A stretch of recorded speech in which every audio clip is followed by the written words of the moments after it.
धीरे धीरे हिना का शरीर दलदल में धंसता जा रहा था। उसने हिम्मत जुटाई और कुल्हाड़ी उठाकर सामने पेड़ की शाख पर निशाना साधा। इस बार उसका निशाना सही लगा। रस्सी खींचकर उसने खुद को बाहर निकाला। काफी जद्दोजहद के बाद वह आखिरकार मौत के मुंह से बाल बाल बच पाई। दरअसल कुछ दिन पहले हिना अपने कबीले के लिए शिकार पर निकली थी। तभी अचानक आसमान पर काले बादल छा गए और लगातार बिजली गरजने लगी। उसी पल एक अदृश्य आदमी उसके सामने प्रकट हुआ और फिर अचानक गायब हो गया। हिना बुरी तरह डर गई। वह समझ गई थी कि यह कोई बुरी ताकत का खेल है।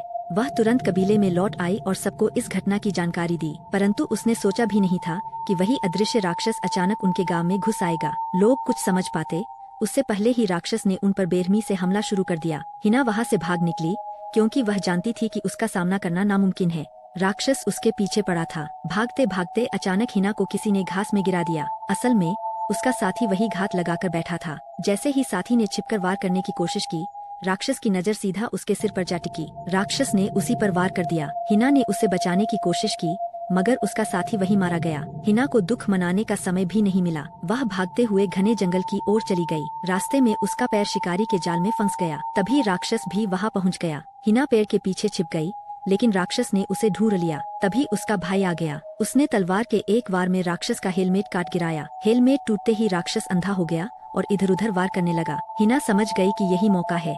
वह पलटवार करने ही वाली थी कि राक्षस ने जमीन से अपना हेलमेट उठाया और फिर से पहन लिया।